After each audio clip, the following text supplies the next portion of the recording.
Interim order কিংবা অন্তর্বর্তীকালীন আদেশ দেওয়ানি কার্যবিধিতে এটি খুব ইম্পর্টেন্ট একটা বিষয়। আমরা অন্তর্বর্তীকালীন সরকার দেখছি, এই সরকারটা দুটো নির্বাচিত সরকারের মাঝখানে তার দায়িত্ব পালন করছে। আদালতের অন্তর্বর্তীকালীন আদেশগুলো এইরকম, মামলা যতদিন শেষ হচ্ছে না ততদিন কোর্ট মাঝে মাঝে কিছু আদেশ দিয়ে থাকে, সেগুলোকে অন্তর্বর্তীকালীন অর্ডার কিংবা ইন্টারিয়াম অর্ডার বলা হয়ে থাকে।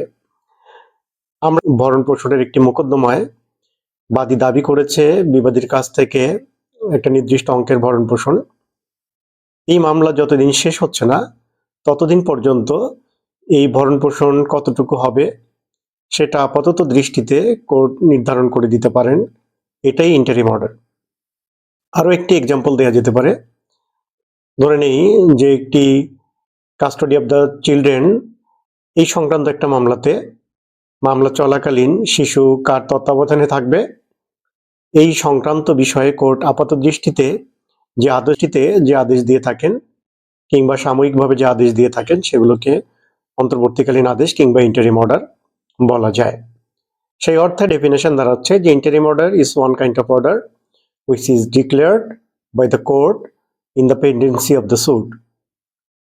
আমরা সিপিসিতে বিভিন্ন অর্ডারে ইন্টারিম অর্ডারগুলো দেখতে পারি, যেমন 24-এ কোর্টে যে পেমেন্ট কিংবা অর্ডার 25-এ security of the cost, order 38-এ arrest and attachment before judgement, order 39-এ টেম্পোরারি ইনজাংশন, অর্ডার 40-তে রিসিভার নিয়োগ এবং অর্ডার 26-এ কমিশন নিয়োগ, এগুলো উল্লেখযোগ্য ইন্টারিম অর্ডার।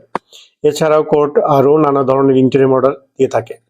এখন প্রশ্ন হচ্ছে যে ইন্টারিম অর্ডার আসলে কেন এত গুরুত্বপূর্ণ? ইন্টারিম অর্ডার গুরুত্বপূর্ণ এই কারণে যে মামলার এটা একটা স্টেবিলিটি কিংবা একটা স্থিতিশীল অবস্থা ধরে রাখে, যেটাকে স্ট্যাটাস কো বলা হয়। মামলাতে যেন জটিলতা সৃষ্টি না হয় সেজন্য আপাত দৃষ্টিতে কোর্ট এই ধরনের আদেশ দিয়ে থাকেন। ইন্টারিম অর্ডার দিতে কোর্ট বাধ্য কিনা? উত্তর হচ্ছে না, ইন্টারিম অর্ডার দিতে কোর্ট বাধ্য না। এটা হচ্ছে কোর্টের ইনহেরেন্ট পাওয়ার।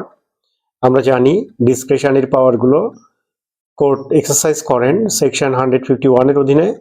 ওয়ানে দৃষ্টিতে ভাবে বলা যেতে পারে যে when there is no specific provision to settle the issue then court will exercise his good conscience. তাহলে ইন্টারিম অর্ডার দেবে কি দেবে না এটা আসলে কোর্টের একান্তই ব্যক্তিগত বিষয়। কোর্ট মামলার মেরিট কিংবা নানা রকম প্রিন্সিপাল আছে সেগুলো বিশ্লেষণ করে কোর্ট আসলে সিদ্ধান্ত নেবে যে ইন্টারিম অর্ডার কোর্ট দেবে কিনা। তো এই ইন্টারিম অর্ডারগুলোর উপরে আমরা বিস্তারিত আলোচনা করব। আপাতত আমরা জানলাম অন্তর্বর্তীকালীন আদেশ কিংবা ইন্টারিম অর্ডার বিষয়টি কি। ধন্যবাদ সবাইকে।